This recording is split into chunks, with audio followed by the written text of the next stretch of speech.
Good afternoon guys. Ito guys, pasyal dito sa Sulong Bridge guys ng Sibalom Antique guys. Ito yung bridge noon guys na nag-viral guys na naputol nung nakaraang mga bagyo. Tsaka ayan, ang tagal itong nagawa guys. Ayan sa haba na yan guys oh.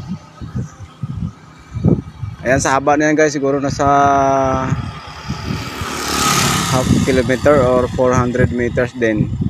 Katulad din ng bridge nun sa may sa Pangpang Bridge. Pero malayo pa yun ng konti. Yan, ang ganda ng guys oh, ang ganda ng forma guys oh. Isang forma niya guys, ang ganda ng elevation ng bukid guys. Yan oh. Yan. Tsaka yung bridge talaga nagawa na ngayon, natapos na. Ayan, ganda ng view. At saka ang lapad ng guys, ilog guys, ang daanan ng daanan ng tubig. Siguro ang lapad na sa din, nasa 300 meters to 400 meters din yung lapad ng dinadaanan ng tubig. Ayan guys, oh, ganda ng bukid guys oh. Kung may maganda lang na camera guys, kuwang-kuwasa na yan. Yung mga camera ba na nagkakalaga ng taga 40k, taga 50k guys. Yung Oppo GX7 guys, talagang kahit mga 3 km sa 4 km guys, kayang i-zoom yung guys, yung mga tanawin guys. Ayan oh. Ganda dito guys kasi galing dito papunta doon sa Tagusan, doon sa may din sa may kabilang bridge, doon sa may Pangpang Bridge. Ganda ng daan, ang linis.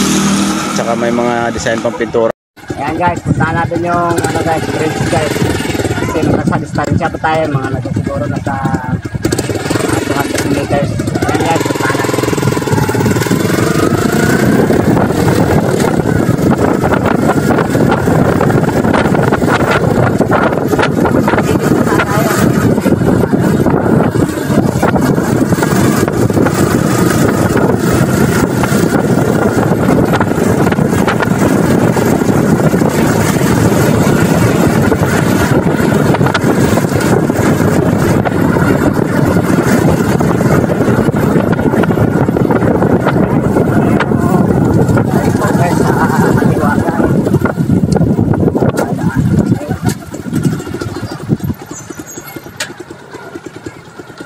Yan yung pinaka-boot guys. Ito sa kaliwa guys.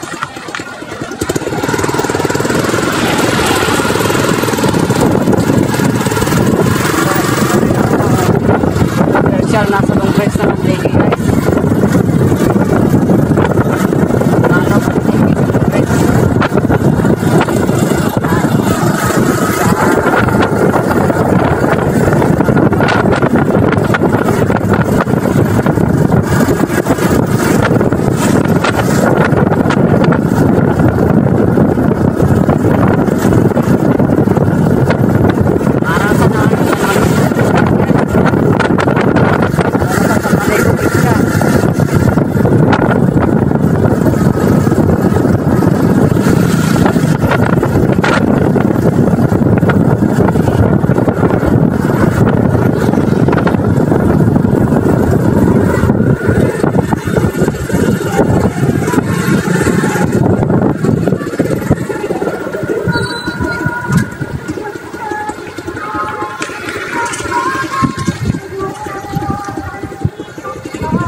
Ayan guys, binaba ko yung Sulong Bridge guys. Ayan, doon ako dumaan guys oh.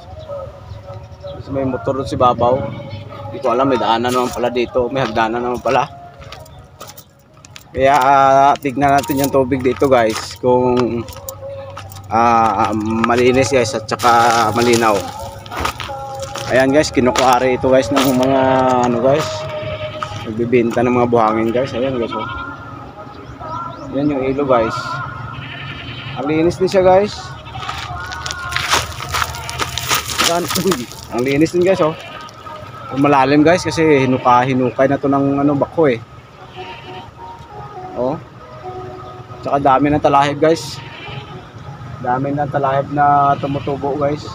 Ito guys, pag bumabaha dito guys, talagang 400 meters yung lapad ng tubig guys. Parang manglapad din ng Marawi guys, halos kalahating kilometro guys. Kalahating kilometro na naata ko eh, yung haba ng tulay. Kaya ayan oh. Ayan oh, yan. Yan yung may damdam. Yung tinatalunan ng tubig. Ayan oh. Tsaka ganda ng bukid guys oh. Nabis yung ganda ng bukid guys oh. Ayan. Ganda ng bukid guys. Ganda ng mga tanawin dito guys. Kitang kita talaga yung bukid. Ayan guys, maya maya guys, uwi na rin ako guys. Ano na, magsa sunrise na guys. Ayan.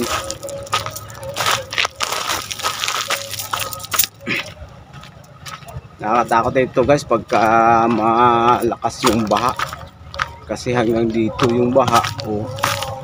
Ayan, hanggang dyan. So may ano din guys oh, may pangalan din, may sukatan din ng tubig dito guys, may hagdanan kung anong taas na ng tubig, ilang pulgada na yung taas ng tubig guys. So ayan oh. Ayan, may numero yan. Yan. May numero yan dyan. Pero nung nakaraan guys, talagang umapaw yung tubig dito guys, umabot dun sa mga kabahayan. Kaya pati itong tulay na ito guys, oh, naputol to guys. Naputol to, ang tagal ito ginawa. Ang tagal ginawa guys. Kaya sa awa na dyan sa gawa rin guys. Oh.